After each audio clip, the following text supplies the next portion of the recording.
I know Boston. There's only two uh areas of Boston that I know. There's Lynn, and In the then there's food court. Boston proper. Those we we call those places like this guy. So I'm just gonna ignore his comment. Yeah, we're just gonna start this shit live. The only time I caught the Holy Ghost was when I was in church drinking. Like they're two dumb dudes. Welcome to the latest episode of Sarat and Chris's Movie Therapy Podcast. Here we So go. damn, Chris, again. you should definitely get those little blemishes on your butthole checked out, bro. Yeah. That's And, crazy. and you got that gyno right here. You just gotta get that, Yeah, Hey, I don't know. I don't elevated think you action. should have secretions like that, Hey, bro. first of all, fuck y'all. We're not going this route. We just watched the whole Black Slave Vampire movie. I'm in my zone. Leave me alone, okay? Oh yeah, okay, My yeah. 'Cause roots- I'm my very roots are- curious. my roots are connected. I live in the Because- South. Hold on. Did you buy that shirt with cut off, or you cut it off yourself? Why is it uneven? No, I'm just like I have one shirt, a hoodie that has a sleeveless, and I bought it and I haven't worn it because my wife said the shit that like she owned me. She was like, Oh, what? Your wife is white too, so she No, talking about no, owning you. You no. must I'm have felt, saying- you I'm must have saying felt a she- certain way during this movie. No. I'm saying she owned me like with her comment that I just Oh. sat there and I was like, fuck, it fucked me up. She was like, it's like, you don't know if you're cold or hot? Like, what kind of stupid shit is that? Like, why are you wearing sleeveless and a hoodie? And I was just like, damn. You know what? That's actually funny. But truth be told, I like to work out in hoodies like this. Only Yeah. because I watched the documentary.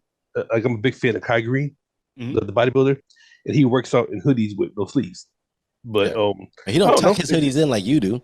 I don't tuck mine in either. I just got a belly. You know what I'm saying? So it looks weird. I mean, I only I thought said like before you did. like I assume your fitness journey is a lot better than mine, because you guys both probably hit the gym more than I do. But I always thought that it was like cats that are like the Rock size are like only ones that, like, you know what I mean? Like I would never show up to the gym, with the t-shirt that it's like With all like two the way strings. cut down. Yeah. I'm like, Now, Marcos's fitness journey is he opened his closet. Yeah, can I fit in this? Nah, can I fit in this?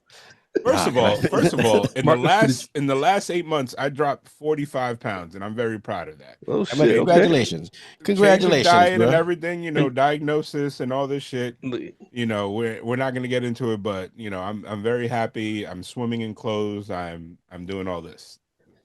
That's what's up. Well, with that being said, welcome to the latest episode of Sarat and Chris's Movie Therapy Podcast. It's your boy Sarat, aka Makazi. It's your boy Marcos, aka At the Sunset Kid. How's everybody doing out there? You thought I forgot? I ain't forget. I'm still petty as shit. Your boy Chris Brown, aka Red Point Delta. How's everybody doing out there? Well, That's what it's done. with this movie this week, I'm curious how you're doing, Chris, because this movie was interesting. It was very So- interesting. Can we find out whose pick was this? I All know of we us. all. First of all, you're the one that brought it up. You said you wanted to see it. Oh, okay. I was just making sure because I feel like we all unanimously were like, yes, we definitely need to see this. We movie. wanted to see it, but I think you was the one that proposed it. Like, as soon as it comes I'm out. with it. So I'll take the You know, just credit say the title. for this awesome ass movie. This movie was amazing. So This was dope on a lot of different levels. Well, hold on. Chris, you can't change your tone right now because yesterday I had mentioned to Chris that I wanted to go see the movie last night, and he said there's some stuff in here that didn't make some sense to him. Mm-hmm. So But it I'm was curious dope. to see what I thought the movie was awesome too. It was very good. If we're thinking the same way, Chris, I sat down and like found the logic, when I try to unpack it, but we might not be talking about the same thing. But number one, since it was my pick, I want to say this movie was. So tell the people what movie it was that we watched. It was Sinners, a 2025 movie. It was a co-produced, directed by Ryan Coogler, and the most important thing that you got to know that the deal that he signed for this movie is unprecedented. Sorry. Okay. Basically, he has this movie. I believe he owns it for 10 to 15 years, the full rights, and before the studio recoups anything, he makes the first dollar out of everything. I think the first 3 months of the run or some shit like that. Yeah. It is the first deal of its kind. And honestly, I thought the room. I thought it was something where after 15 or 25 years, the rights revert back to him, like he owns it. No, I thought it was he owned it up front, something like that. It was something crazy. Yeah, It I thought was it because like I thought Warner Brothers owned it for the first like 15 to 20 years, something. Then after that, it reverts back to him. Now then he owns the movie. okay. See, I know y'all this went was his deep into something different. brainchild. I just like the movie. Like Well, people, you ain't got internet, yo. You barely got internet, so it's hard for you to read. And I plus, understand the you people- have a hard time reading. no, but like okay, before we look, I don't care. before we get into this, we got to unpack this. Like, But I don't care about the. Look, I It's don't a care. great All business reading, deal. all this reading shit. Can you kick my ass? And then one last one last thing that I want to point out. Early on in this script, this was supposed to be introduction, like before it evolved to what it is today. It was supposed to be the introduction to Blade, Mahershala Ali's Blade, Yep. and Marvel passed on it. And I'm sure Marvel is punching the air right now Yeah. because this is a great movie, and it kind of like involved, like you can see the beginning of it where it kind of introduces Blade, and then like it involves into something spectacular. So Yeah. All right, Chris. But- Chris, give us your thoughts on this because this hits home for you. First of all, you live in the South. I do. Second of all, you black. wait, I you am? black? Whoa. But no, He hold on, I'm Chinese? saying, no, you guys didn't let me finish. He black, but Unusual. No, I'm not. He Chinese? you black, but you look like you raised by whites. Is what I was about to say. Oh God god. damn, wait, raised in what way, Mikazi? Hold on, Hey, brother. but listen, What do you trust mean? me. If you hang around Chris enough, you see enough tucked in hoodies. You know, Look, we talked about this. Chris is raised by Looking them. on my belly. Okay, that's my Like- protective layer. But no, So like, shirts fit a little I'm curious to see, like, because this was Hold on, it was a slavery movie. But Hold it on, wasn't- Chris. But I appreciate you letting me borrow your t-shirt, bro. That was a big ass shirt. I ain't gotta come back for that one. That shit surprising. I ain't expect that. But yeah, okay, Oh, so this, man. but because obviously it was set in slavery times or like just after slavery during Jim Crow and all that stuff. But like, 1932, right Yeah, it- after World War One. I'm curious to see like what you thought about this, because Well, like I said, it hits home for me on a different levels. Just to be completely honest and blunt with it, I live in the South. Yes. Yep. You know what I'm saying? I Do you lived in live in Chicago for 7 Mississippi? years. Or no? I've been to Buddy Guy's Lounge on Wabash Street, Chicago. You know what I'm saying? yeah, When it showed at the end, I'm looking at you. I know that backdrop. I've seen it before. So for them to tie it all together, because I'm not a big history buff, but I know a lot of people from Mississippi, black people, went to Chicago to find better lives. You know what I'm saying? yeah. So the vampire twist was definitely different, but I liked the way they connected it all. You know what I'm saying? What'd you think about that comment that they made about what was so different, or like why'd they come back to Mississippi after going to Chicago? Which part? And he which said comment? he said Chicago. He said Chicago's the South just with taller buildings. Yeah, I agree. Chicago, I true. love that city. It's like it's more segregated than you would think. Yeah, If you're on the south side, you stay in the south side. It's North side, it's you're like, north side, east, west, whatever. And It's that's why I like, think I loved it because I wasn't from there, so I went everywhere. You know what I'm saying? So it's weird because it's funny you said that. Like Boston gets a lot of the flack for being really Racist. weird racially, but Chicago has a lot of things, but nobody talks about it. Yeah. Like, you know what I mean? And it's like, and it's crazy. It's because Boston is more of an Irish population, so they're like, oh, it's them, and those guys are the Italians. But it's like, Well, no, but back in like I want to say it was just even as late as the 80s. They used to bust people in from like Jamaica Plains into like the different schools and like the better areas and stuff like that. So there was that segregation that happened back then. So So I'm watching a documentary now called Celtic City. And if you go through the history of it, like I never understood why people once they knew I was from Massachusetts to be, it ain't racist up there. And I'm like, no, you know what I'm saying? yeah, Not realizing that it actually is, but we also, and I'm gonna take credit for it, we're racist as fuck, but we're racist on the even playing field. You know what I'm saying? Yeah, this is Like- how we talk. That's how we talk to each other. Like, It's weird because, like, again, like I've talked to people out in Boston, like, just uppity people, lawyers and shit like that, and I would tell them I'm from Springfield, and I'm like, oh, it's they talk to you like it's cornfields and like all this like farmland out there. I'm like, nah, bro, we got a lot of Puerto Ricans out in Springfield. Like it's an actual city. yeah, So for those of us that are not from Boston, like I know Boston, there's only two uh areas of Boston that I know. There's Lynn, and In then the there's food court. Boston proper. Those we we call those places like this guy. So I'm just gonna ignore his comment. So for Dominican culture, the Dominicans that end up being in Boston and Massachusetts, we call them Banilejos, Mm-hmm. where they're from this small town called Bani. Because I don't know why, but they all gather there. I have a ton of family out there in Lynn. Like that's like Yeah, I little got family in Dominican Lynn too. Republic.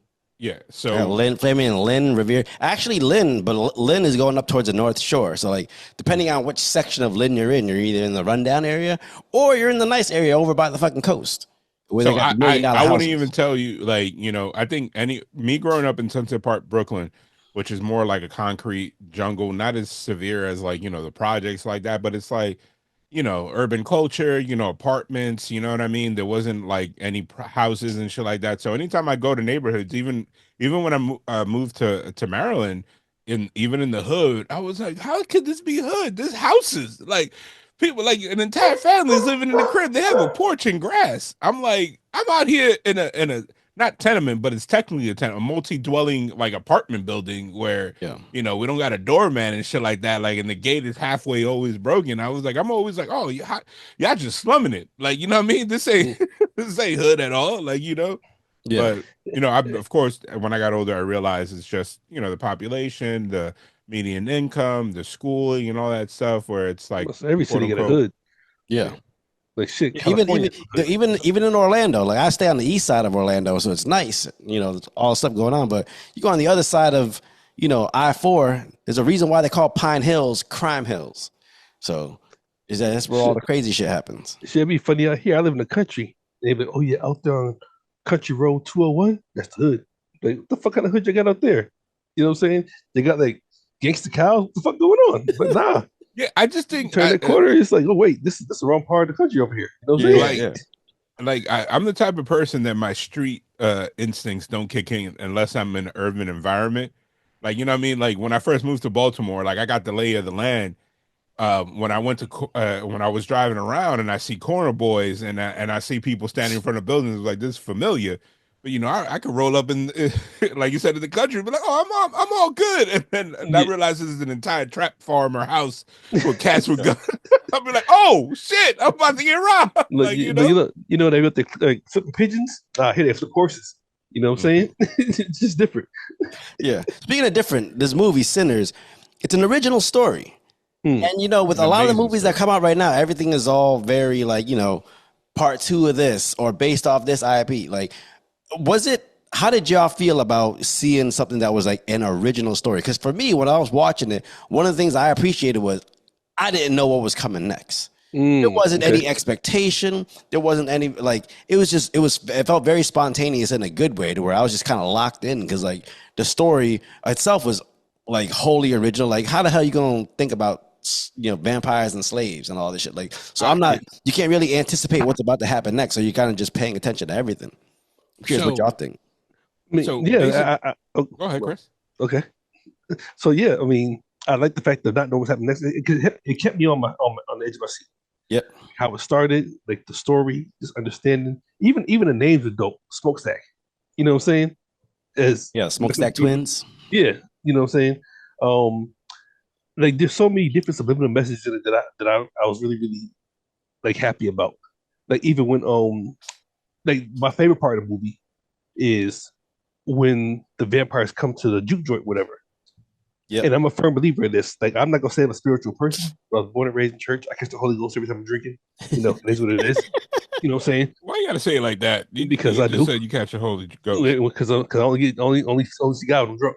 That's it. You know what I'm Yeah, saying? the only time he got the Holy Ghost was in church when he was in church drinking. You don't listen to the opening of the pod? Exactly what he says. I'm just All saying. I listen is like, how's everybody doing? But nah, I'm a firm believer. Like my favorite part of the movie is Nothing can come into your house unless you invite it. Mm-hmm. You know what I'm saying? And I'm talking good or evil. That's a Dominican wives' tale too. Like in the campo, the countryside of DR, like you don't get invited. Yeah. Like if you're standing in the door, if you don't walk in, nobody's gonna verbally invite you, and that's Mm, like that's like a Christian, Yeah.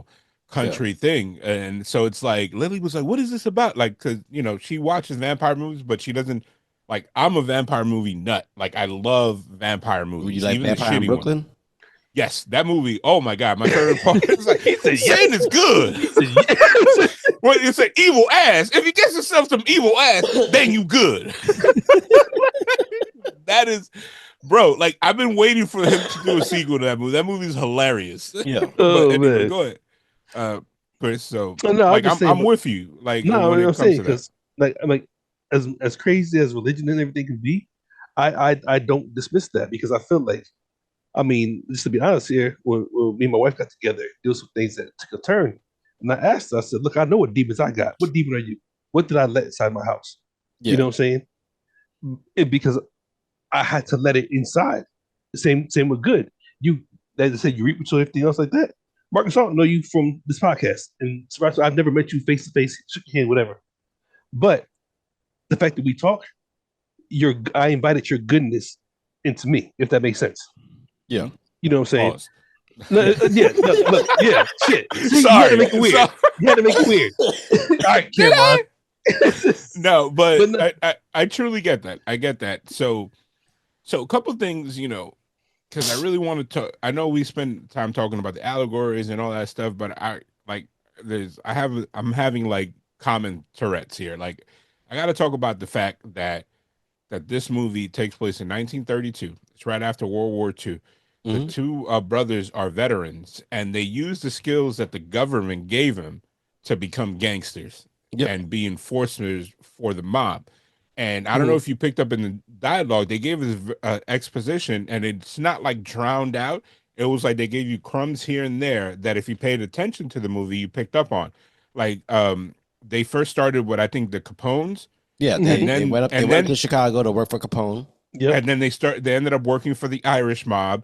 And then so they were like free agents. They were like, your money's green, we'll work for whoever. We're like, and Yeah. the number one thing is, and it's like Michael B. Jordan should get a nomination. The way he played both characters, I loved both. I was like invested in both, and they were both completely different individuals. Yeah. Like I had to go back and like explain to my wife that Smoke, right? Like the cook, that was his estranged wife. They were married, and the whole Yeah. I thing mean, that it's not like that was a secret. That was very plain as day. Matter of no, fact, every because time she I saw that online. People were like, "Oh, they made it look like it was his mom." If you assume that was his mom, it's because you can't think that a big woman could get like a good-looking guy. I'm like, no, it's very plain as day. That's his yeah, wife. yeah, that's his wife, and shout out to the it's big like black woman. Just saying. yeah. I mean, she's beautiful. Annie, the actress I that just don't played like her. her in Loki. That's it. Yeah, I mean, she's a beautiful chick. Yeah. Um, and basically, like they were both guys that they were running away. But like the one thing, and this came from my wife because we talked about this movie. We sat in the parking lot afterwards and talked about it, and she was like, "This movie is amazing." She was like, "If you think about it, this entire movie is an allegory about vampires." But every person, every represented character there was stuck in a vampire like system. Think about Mm, it. Think about it. The Irish, and he said it, he was like, they brought this religion to my people, they bastardized my beliefs and Yeah. put this on upon us. And then they turned around, they put them in a system because if you remember the railroads and all that stuff, they Yep. were stuck in the Irish and the Chinese were stuck in a system that they couldn't break out of. It was like they couldn't like make money and then roll out. It was like no, it was like almost an indentured servitude. And mm, then when they Yeah. left that and went out, they started doing the same thing because then the Irish became police. And then they started like abusing other minorities, you know what I mean? And then putting the same thing. And then if you listen to the hymns that they were singing, Yep. that itself was eye-opening. And then in the background, the plantation dollars. that is set for them to be stuck in that system that they couldn't move. And then the Smoke and Stack were twins that when they left the army, they went and took, which the army itself, the World War that they were part of, they had skills. They became killers, and then when they came back home, they could only apply that skills being what they chose to be, enforcers for the mob. Yeah. And then working for the mob, what they basically said is, it's slavery or racism with just tall buildings because they were stuck in a system that they couldn't get out of. Because how many, like, have you ever seen a mobster that's like, yeah, I just retired. I said, hey guys, I can't do this. No, they end up dead, or they get killed before retaliation because they're like, I don't trust you. You might start snitching when you leave. So they went in and put themselves in a situation that was going to come back to them. Like, there was no happy ending for the twins. Like, he even said in the movie, he's like, we're not going to make enough money to pay these people back. And even if they could pay him back, they're not going to let that slide. You've never met a gangster that's been like, oh yeah, you stole from me? Don't worry about it here. I appreciate you giving it back. It's like, nah, it's a war that was going to happen. And then like there was a whole bunch of things. There was a vampiric system for, Haley Stan Smith, where she couldn't get out of her system. Hold on. In Steinfeld? Haley Steinfeld. Stan Smith is a sneaker. Yeah, sorry. Steinfeld. She was stuck in a situation that no matter what, no matter what she wanted, she had to marry white. She had to stay in that system. Yeah. And then if she deviated, she would be ostracized. And that's why what's it called? Stack was like, yo, you can't be seen with me. And it's like, I know it's gonna sound weird. Chris, you might know about this, but there's an unwritten rule in the adult industry that certain white performers, they stay with white individuals because then their fee goes down if they start doing like other race for porn. Not necessarily. Well, it used to be like that. I don't know if it is now. I'm not an expert in the porn. Now why do you think I would know about that? Even though I do, still. because you've expressed on this show and on other podcasts that you like the adult industry. I mean, come on, we're heterosexual men. It is what it is. No, so I mean, so what it is like, again, if you're in that industry and you're just primarily like working with white performers, that first time you work with a minority, that fee is going to be up here because it's the first time. The only first time you taste chocolate, you like, oh, I'm a fucking, you gonna pay for it. Yeah. There's other parts they can explore. Yeah, you got to pay for those parts. Like, it's gonna be up there. You can't just be throwing it out willy nilly. Then you be like, all right, that shit ain't worth 2 crumbs. Yeah. And then this day and age, this movie. There's one spot in this movie that upset me. Okay, go ahead. Why it gotta be the Asian that invite all the vampires in? I knew it. I was like, come on, you control your emotions, just like fucking Star-Lord. No, he couldn't control himself to just be like, hey man, just get the glove off of Thanos. He couldn't control himself and he started punching. I understand why. I understand why. Kick ass. They said Bruce Lee. It's like, come on, you motherfuckers. No, it was because if you think about it, like that was her partner in life. Yeah. Like, they showed their relationship that they were such a team. Like, they were like symbiotic to each other. Mm-hmm. And the fact that she saw him living and it wasn't him, it like destroyed her. Yeah. And then she saw the Smoke. Was it Stack? No, it was Smoke. Smoke. They're supposed to be these hard body cats. And then she's like, "Oh, now you want to chill? Now you want to be? Now you want to be logical." Yeah. Like, what I mean? I need like, y'all to pull a Chris Brown right now. I need y'all to pull a Chris Brown. But no, now y'all want to be logical and think clearly. Like, no, we saw what they're doing. They threatened my daughter, and now you want to not be like, oh, let's take a second and breathe. And I'm gonna draw from my experience as and like you could tell as a vampire. No, my experience as a minority, and like from what I saw, what we got on the screen is they were family oriented. Mm-hmm. And once your family dynamic is destroyed, and this happened, me having a loss myself and my parents recently, it's kind of like all logic goes out the window. You know what I mean? You're just like, nah, like, you know what I mean? She went through the stages of grief immediately. Yeah. She went from denial to anger, and the anger led to their downfall. And honestly, it could have been just, I might be reading too much of it. It could have been that they used her as the MacGuffin to get the second plot of the movie started because they needed that transition. Yeah, Like, you needed that battle because they could have just stayed in that fucking juke joint until sometime. But they needed something. They needed to build up the climax and all that fighting and all that tension going on. So like you had to do something worthwhile to build up the emotion so that it would be plausible that someone could freak out enough to actually invite these vampires in, which it made sense. Like if something like that happens, like I could see somebody being like, I ain't got nothing left to live for, and I got to protect my daughter. Fuck this, I'm doing this right now. But then fuck on it. This is where Ryan Coogler started. This is where the only time in the movie they gave us exposition dump, because they introduced the logic that if you weren't paying attention, this was a scene that you needed to know why this happened and why she did it.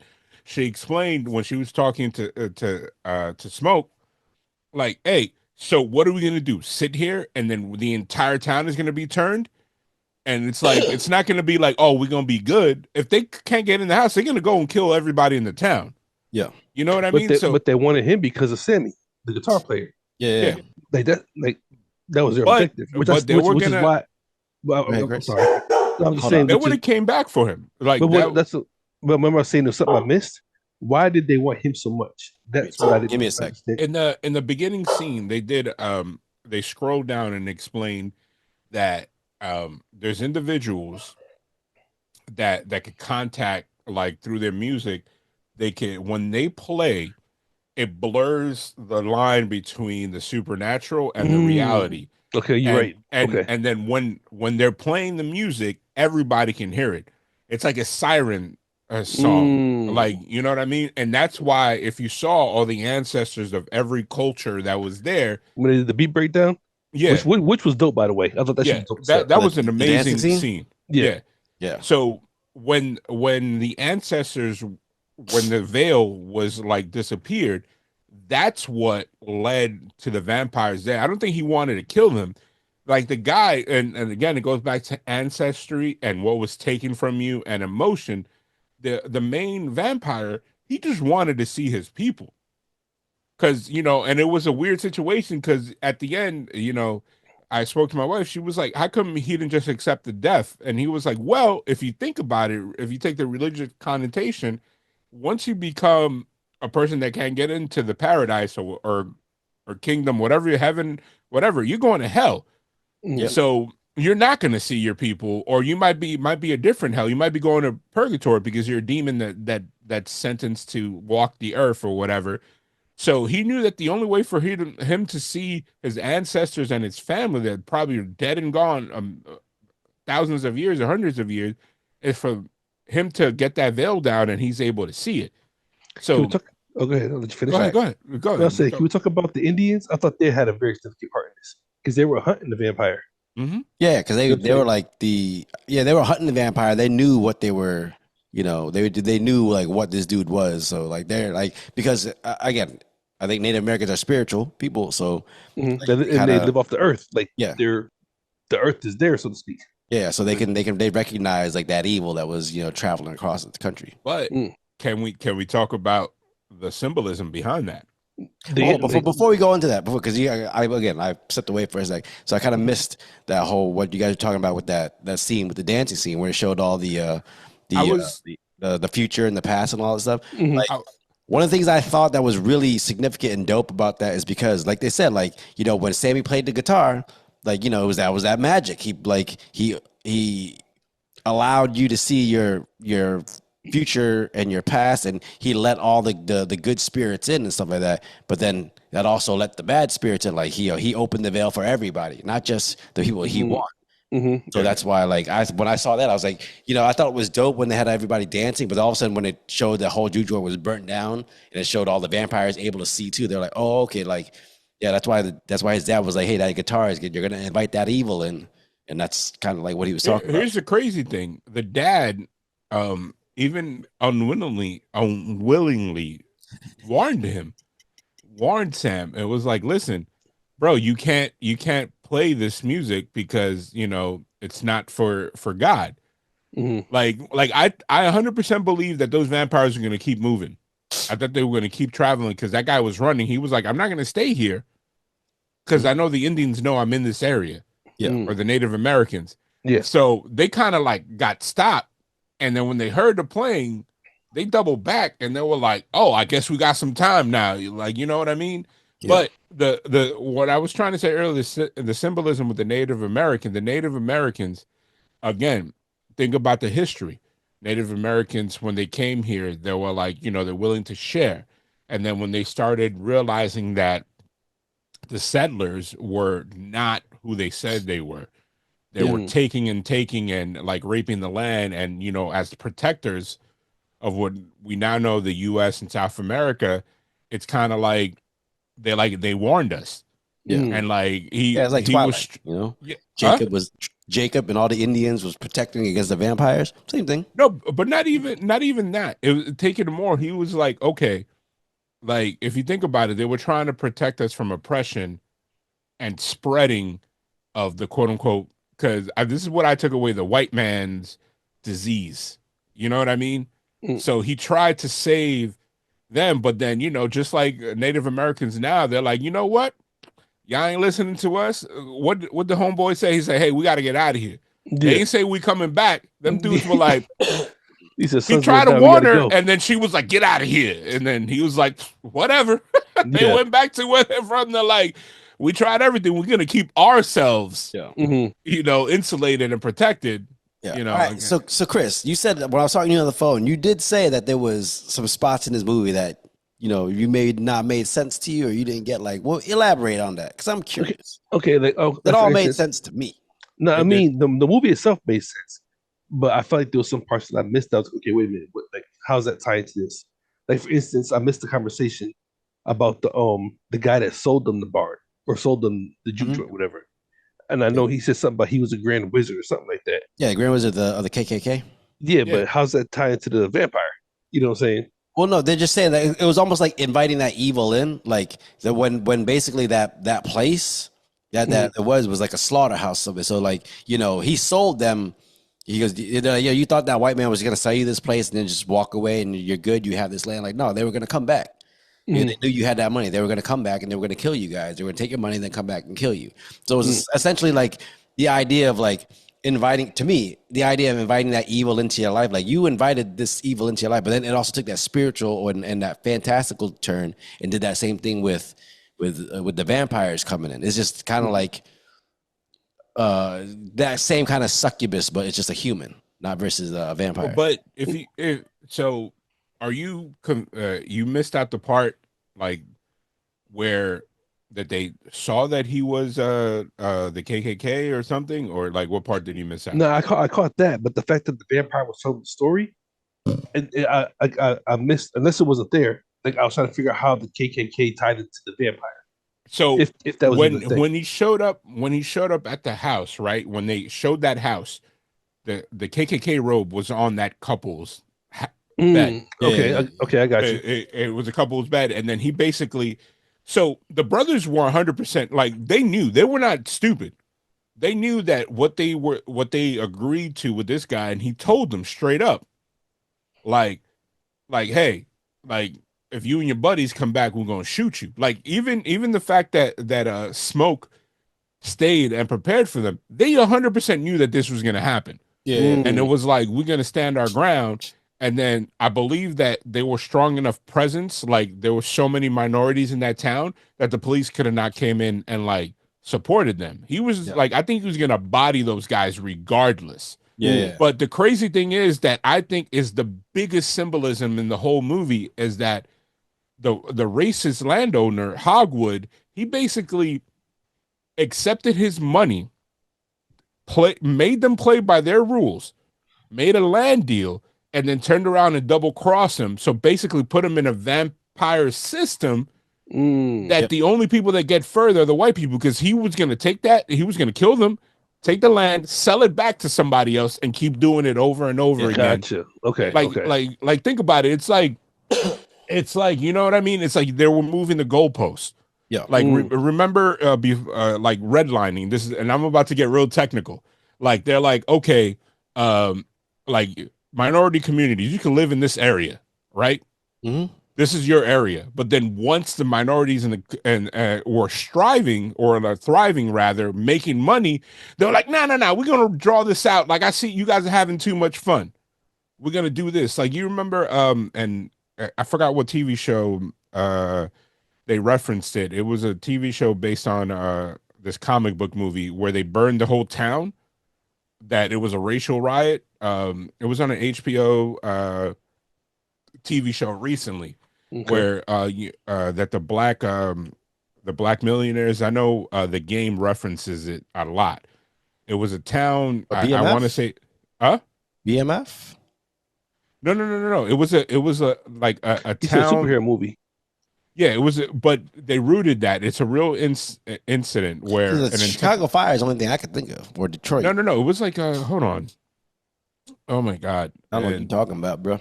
Yeah. You said superhero movie on HBO.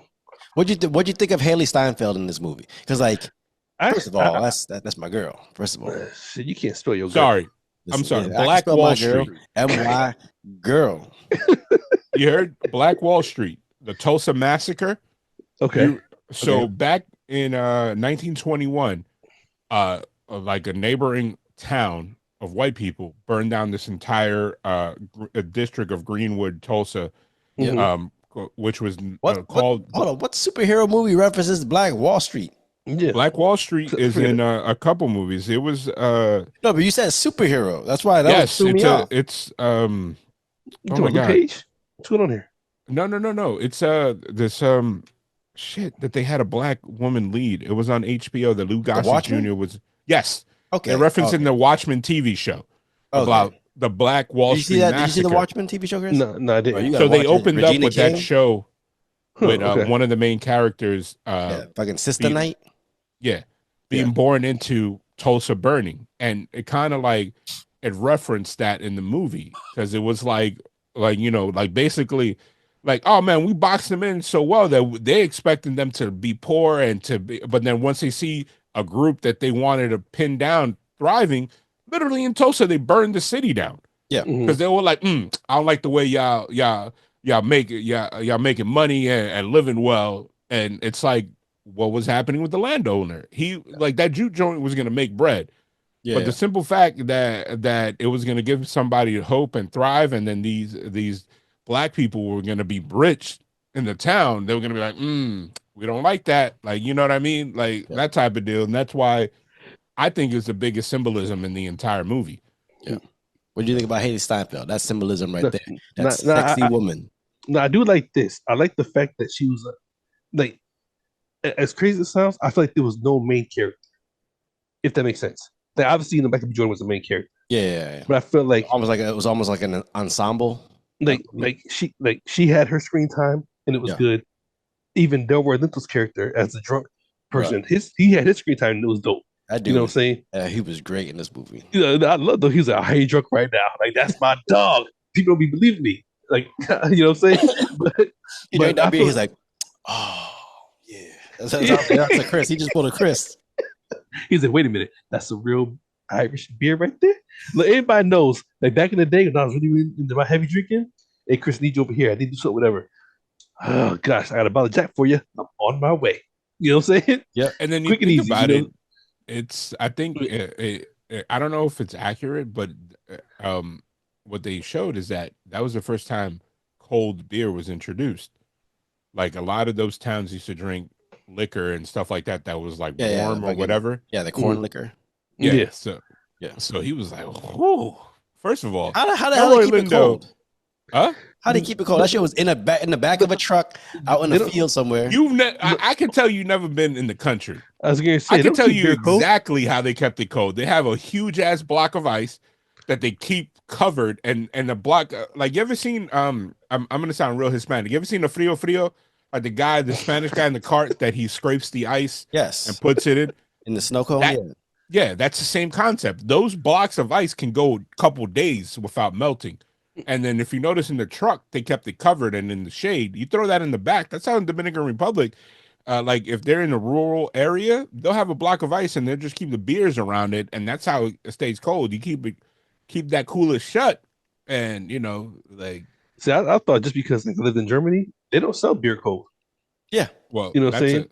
that's a And, thing out I've there. actually learned I can actually drink more beer, but it has to be a certain brand. It can't be Yeah. no cheap. Yeah, Just yeah, saying. yeah. No, good. I 'Cause drink cheap beer. certain brands, the beer will taste like it'll taste good, like It tastes room better temperature. warm Yeah, sometimes, yeah, honestly. You know what I'm saying? yeah, yeah. But I don't drink beer for the taste.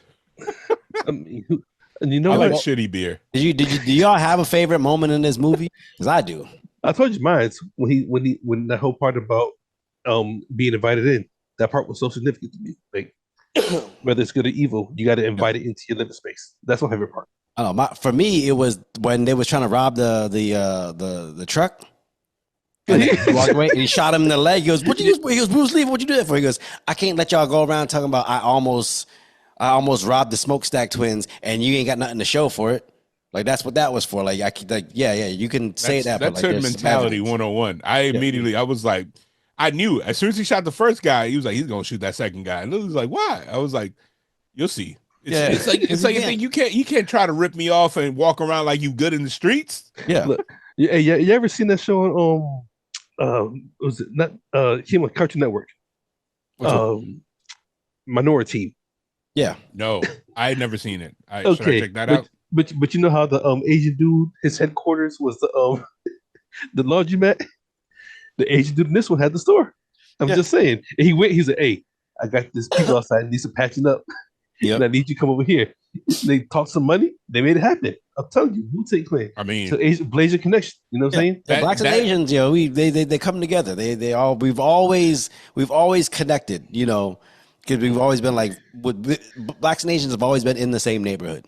Mm. They talk shit to each other. Mm-hmm. They're always in the same neighborhood. yeah. Everybody want fried rice. Just saying.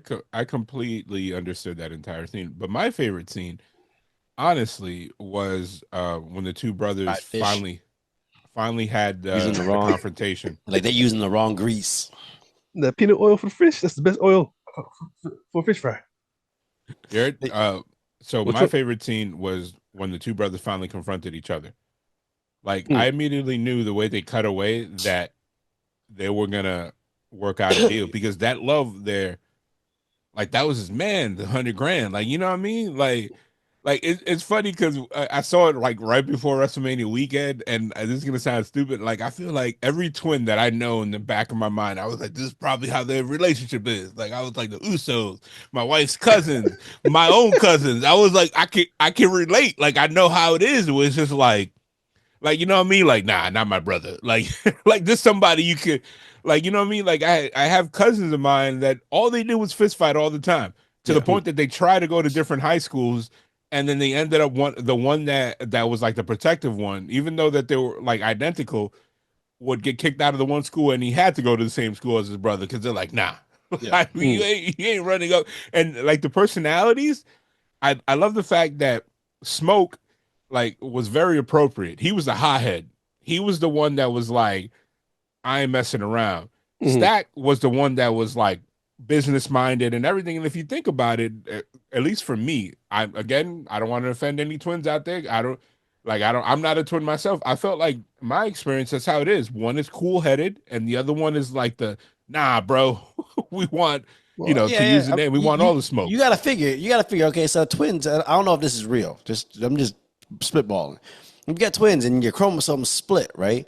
So clearly, you're getting identical chromosomes and identical genes going, but like personality traits, maybe one gets this side of the personality and the other person gets this side of the personality. So you got that cool, calm, collected, logical one who's thinking like, hey man, these people are sharecroppers. They don't have a lot of money. This is all the money they have. So and you got to want them to want to come to this place, where the other one's like, nah, man, we ain't running no charity. Like we can't be accepting some wooden chips for fucking beer.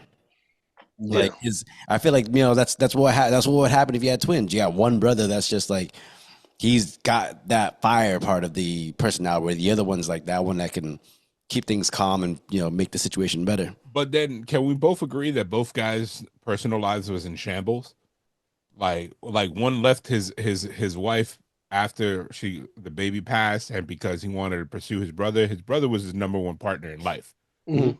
And then the other one was like, nah, chill. I can't, because I want something better for you. But then he like is overprotective. It's like Haley was like his doll. Like, Yeah. Yeah. he's like he wants her to But be out there. he And be didn't leave to beautiful. pursue his brother. He left because his brother like fucking the brother killed the dad. No, they were Mm. this happened when they were kids when he killed. Like When they followed each other. And they weren't clear. I'm in my mind, the way the narrative is set, I think one of them was like, "Yo, let's go to the army," and the other one was like, "Oh, I'm married." He's like, "Come on, bro," and he's like, "All right, I gotta follow my brother," and that's where the static left. And then when they came back, instead of coming home, they're like, "Nah, let's go to Chicago." So it's like they put everybody else second except themselves, and it makes sense. And Mm. and Yeah. I don't know if that's the thing with twins now. Like, All right, so with the way this movie went, clearly it was an open ending. What was there an end credit scene? I know there's a mid credits, the one where they're in the club, and Stack and what's her face come back in, like Yeah. I was that- trying to. and you find out that like the only reason he's still alive is because his brother couldn't kill him, Yeah. but he promised to like leave. What's his dude that was Smiley? Sammy, Sammy. He promised to leave Sammy alone. which was Which- Buddy Guy. You know what Yeah. I'm saying? Like the real blues legend. Yeah. And yeah. I thought was dope. I really like that, and I think No, but I'm saying, I no, I'm saying, was there what? First of all, was there an end credit scene? I didn't stay. Always. No, Yeah. I don't think- And credit scene. No. no, there I was didn't no see end either. credit scenes. The lights came up, Okay, but I think so, that so the reason why I was mid-credit asking scene- was because like the way that movie ended. Do you guys want to see a sequel? I do. I don't know how you can make a sequel to that one. Like the movie stood so good on its own. Like what would be the sequel? Well, now you got these two vampires in modern times. He had that fucking Biggie sweater on. Yeah, he sure did with That's with the Big Daddy Kane shades. Yeah, but you can now you can take that same story and then that same environment, but just transfer it to like modern times. I guess I don't know because the first one told so much story. Hold on, So much hold history. on. Okay. I forgot something. Marcos, I thought you ain't like period movies, motherfucker. Hey, they had number one. This Hey, it one was- you can't talk about this being a period movie. Number one, it's a vampire movie first. Number two, it's a minority movie, and number three has Michael B. Jordan, who like legit. Him and Jonathan Majors are like my two favorite actors right now. Like, you know what I mean? Like, I watch anything. I watched that whole weird Scientology movie, Fahrenheit 741 or something 41. That's Scientology, bro. That's a book, bro. I don't know. Fahrenheit I didn't like 451? it, but I watched it. I watched it just for Michael B. Jordan. Like, you know what I mean? Like, that movie was weird. And I know it was a book because I read the book and I was like, this movie sucked. Like the book was better. But you know what's funny about it though? Because I'm not a Michael B. Jordan fan. Mhm. I mean, I liked him in Creed, but what got my attention was Creed 3, knowing that he directed it and I think he produced it too. Yeah. And just how the movie was broke down, I was like, holy shit. So Hold on. so knowing that he did the same thing with this one, I was curious to see how this one's gonna play out. And I he like- did disappoint. I like adult Michael B. Jordan. I hate TV Michael B. Jordan. What? Like, you you know don't what I like mean? you didn't like him in Hardball? I like him in Hardball. I did not like him in Friday Night Lights, the TV show. I did not like him in The Wire because he gave me too much Nick Cannon energy. Like, I'm trying to be That's- hard, and I'm like, bro, get the hell out of here, you baby faced mofo. Like, you know what I mean? Like, get the fuck out of here, Trying to dog. be hard. Like, you know what I mean? Like Drumline. Like the entire movie, I just kept going. You ain't hard, dog. Yes, yeah, Nick Cannon. Yeah. Like, Uh, but pause. Adult Michael B. Jordan, he kills it. Like all his movies, I loved his roles. Like he just oozes, like what the kids say, riz and charisma. Like, you know what I mean? In every role that he I plays. ain't never said those. Charisma, yeah, I ain't listen. Like, you know what I you mean? speaking Like- French right now, bro. Like my man in both Black Panther movies, son, I ain't never seen a character like play that cool. Like, you know But what you I know mean? what's funny? I didn't like him in the first Black Panther. Like he didn't do bad, but I liked it. I'm gonna agree with Chris. I think people overestimated or overrated his Killmonger. I liked him. Like, he wasn't bad, but there was something off No, about it, in my brought opinion. uniqueness to the role. Like, bro, anybody else, think about anybody else delivering that line, and you guys gonna be like, that was whack. When he's like, "Hey, auntie," that was dope. No, I like that, but I'm Like, saying like that was all him. That was the charisma that he brought. Like, I can't picture anybody else doing that. no, but I'm saying when I saw Black Panther, everybody was like, "Oh my God, Killmonger, he's like the Joker," and I was like, "No, he is not. He's not on the same level as Heath Ledger's Joker. I'm sorry, Nah, yeah. And he's good. I like him, but the only bad note that I had for Black Panther, and this is something that happens when two people collaborate, because Ryan Coogler and him are very close friends, like extremely close friends. They basically their entire like career Station. from 2013 to now, they've had like, but it's like Leo and what's his Scorsese. face? Yeah, it's like they're symbiotic in terms of movies, and like I felt that Ryan Coogler, like, because he wrote Black Panther, he made Killmonger a little bit cooler, than T'Challa, and it was like I don't know if he meant to do it. It was just like T'Challa was cool, but Killmonger was like his swag was on a different level. It was like, you know what I mean? And I just think that's what happens with villains. Sometimes because sometimes it's easy, it's funner to play a villain. You can be a little more, you throw a little more attitude in there, a little more charisma. Where sometimes when you gotta play the hero, you gotta be that stoic, like fucking, like Captain America. Like, even in Fantastic Four, the one that I liked, and it had multiple. There's one of my favorite movies. Him and Miles Teller are great together on screen. They've been in like 3-4 movies together. So they did a romantic comedy that I like. He carried that movie, him and Miles, and then Fantastic Four. He was one of the most enjoyable things. Like, I'm probably in the minority of Fantastic Four, that group, the movie that came out in like 2016 or 2017. I thought that was a good movie. I like that movie. And then people panned it. I'm like, I didn't. Oh man, because the first Fantastic Four with Chris Evans and Jessica Alba, it was just okay to me. The second one, I was like, okay, I don't even want to see this. The third one coming out with Pedro Pascal, I'm not interested in seeing either. It's like, how many times are we gonna keep redoing this shit? But these guys are in the MCU now, so it's different. It's just like you watch Deadpool, Wolverine. Like, yo, you want to see Wolverine again? He'd already been in 15 ass movies. No. So what? First of all, Logan, you can't say so what there. Time out. Tell me Logan was a good movie. Logan was great. X-Men Origins was no. X-Men Origins, I agree, but would have been good. But would have been good. But There's a lot of things going wrong with it. Wolverine stood on his own. That's my point. When Logan came out, and like he had to die and everything, he stood on his own. Yeah. I'm glad he got one good movie. I like this movie. What did he say? Shut up, PG-13 to the last one. I'm just saying you can't sit there and say like, how many times are we gonna do this with Fantastic Four when you literally got other people who's got like tons of options of movies that came out. I feel like they're trying to keep recreating Fantastic Four versus like picking up where it's left off. Well, I feel like with Fantastic Four, they're trying to do it like, hey, this is our chance to do it the right way, or the way it should have been done. How many right ways you fucking need?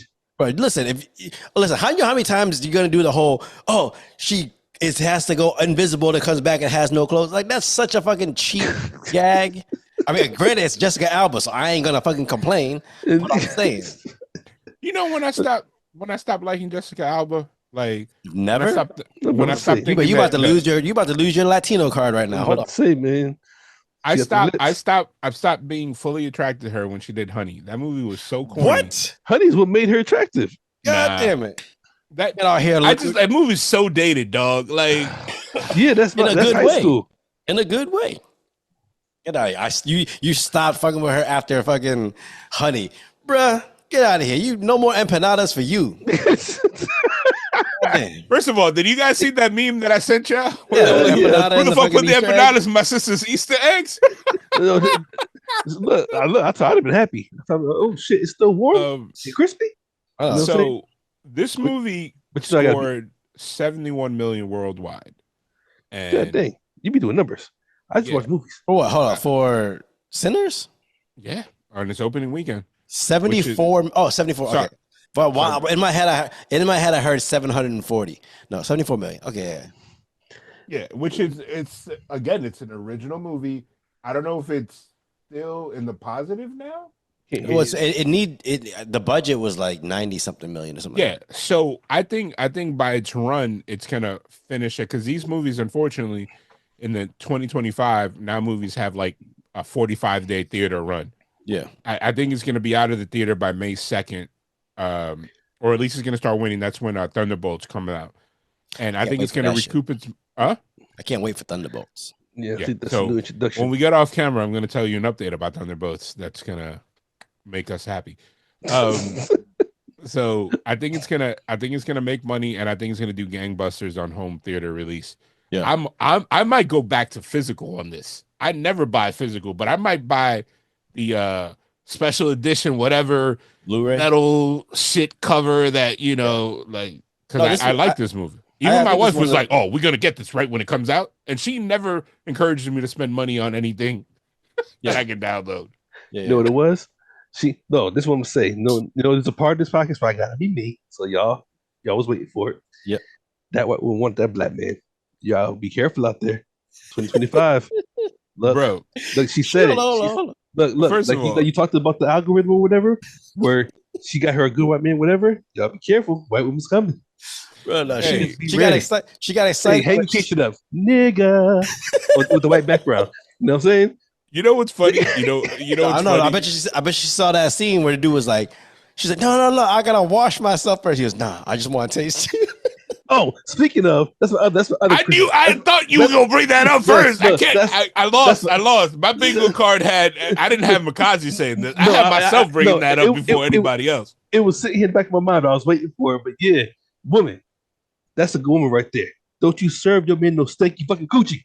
Let them know. Like, hey, let me clean this up. real quick. Hold on. You know No, what I'm you saying? can't. No. You can't sit there and say that's a good woman right there when she's married. She's fucking with a dude on the side. Look, fucking is fucking. Okay. Yeah, Young kid, because he got to be at least 8 years younger than her, right? Yeah, he just fucking with her on the side.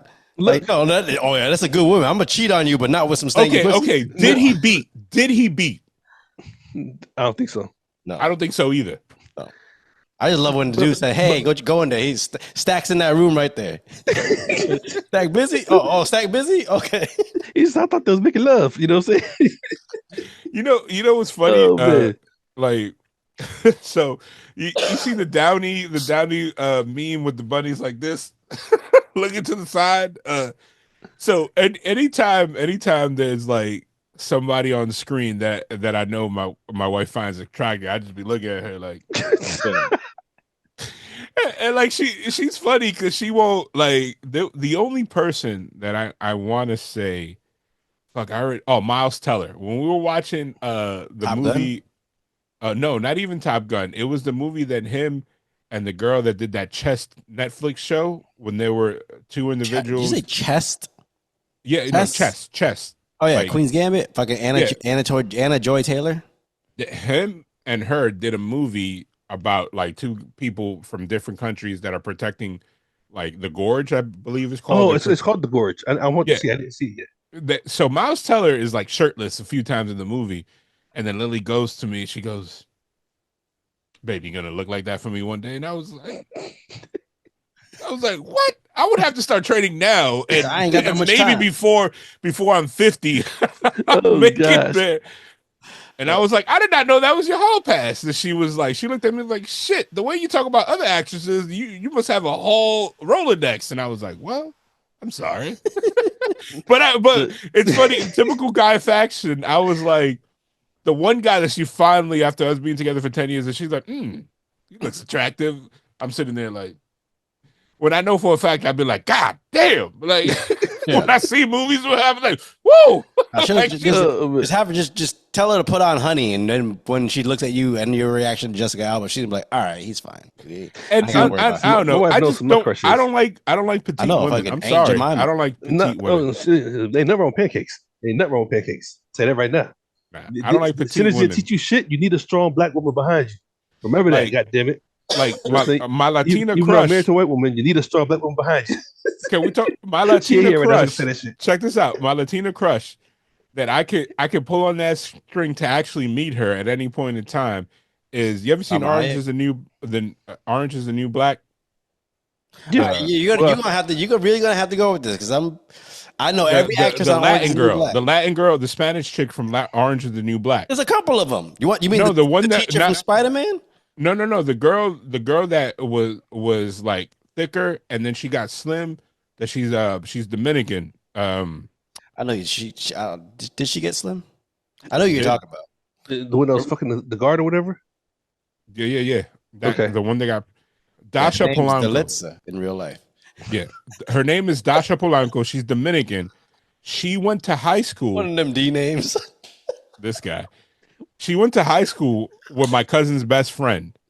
Like this guy. I'm laughing. Okay. It's an inside joke right there. It's an inside Oh joke. god.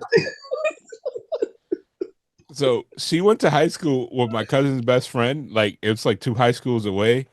For me, like you know how like you have the zone schools. It was like a high school outside of the zone, and she's like I think a year older than me. Yep. Boy, oh boy, man, Yeah. man, she's dope. That's the type of like figure that I like.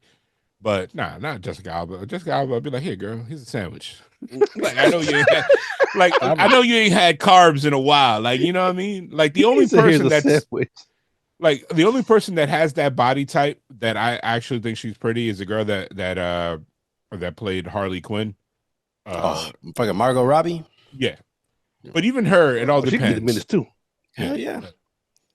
Shit. Got kangaroo me. Shit. Australia. Shoot, my girl though always has been, always will be. Reigning champ, pink. Right. Look, I got every race. It'll be pink. I don't know, pink Or something. her she looks like Some hike. she'll box you.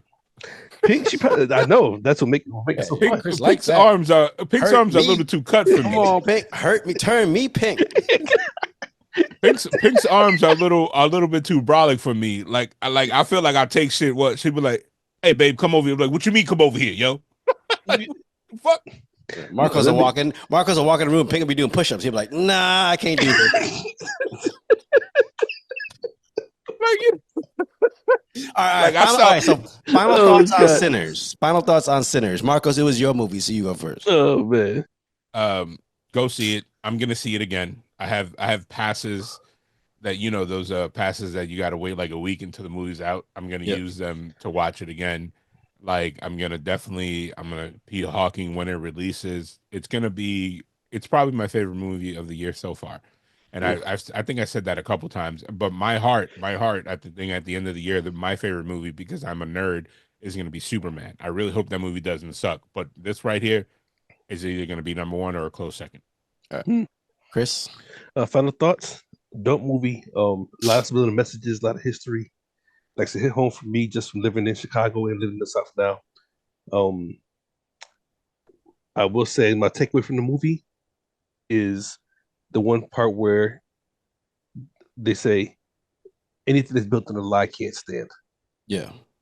And that's just in everyday life. Yeah. Whether it's a friendship, marriage, whatever. If there's a lie that started it, don't expect it to last long. Yeah. You know what I'm saying? Yeah. And dope movie on a lot of different levels. Yeah. I love it. I love this movie. I thought it was fucking amazing.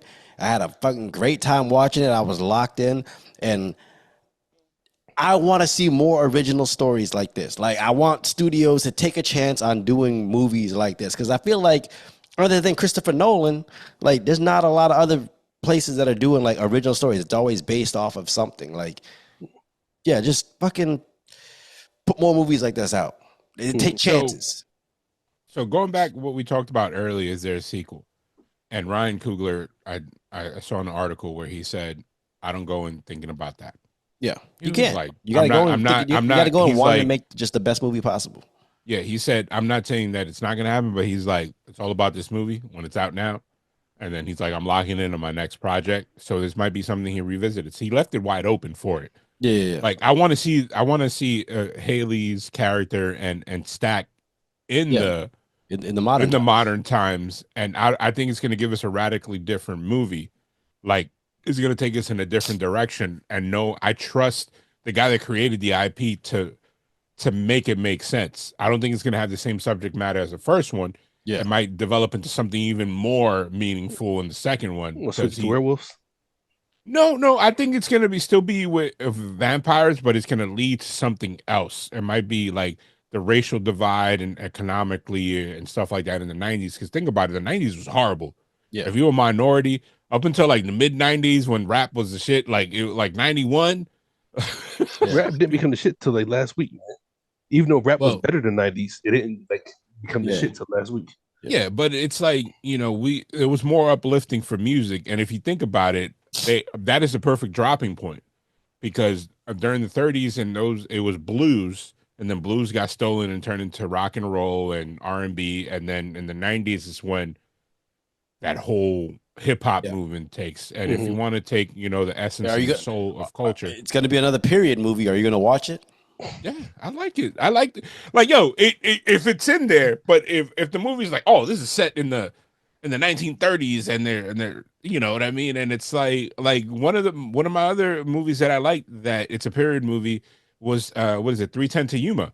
Yeah. Like I ignored it because I don't like period movies, but let me name all these period movies I like. no, but I don't like that becomes the whole thing. You know what I mean? That It's not. You getting hung up on accents and hey, see, why don't you come over here and come out my fucking car? See, you're getting hung up on that. And you're not paying attention to the story. yeah, and if the story's not strong enough or it doesn't hook me in something else, I'm sorry. I'm gonna be like, and I do hate that. Like, see, like, you know what I mean? Like, I can't. Man. I haven't seen Untouchables in a while because I hate that part when it's like, curtains for him. I say, like. All right, well, that's the latest episode of Sarat and Chris's Movie Therapy Podcast. Once again, it is your boy Sarat, aka Makazi. It's your boy Marcos, aka at the Sunset Kid. Everybody, have a good day out there. This your boy Chris Brown, aka Red Fort Delta, the C and SC. Let's do this. Y'all be safe out there. Yeah. I like them apples. I'm a warrior.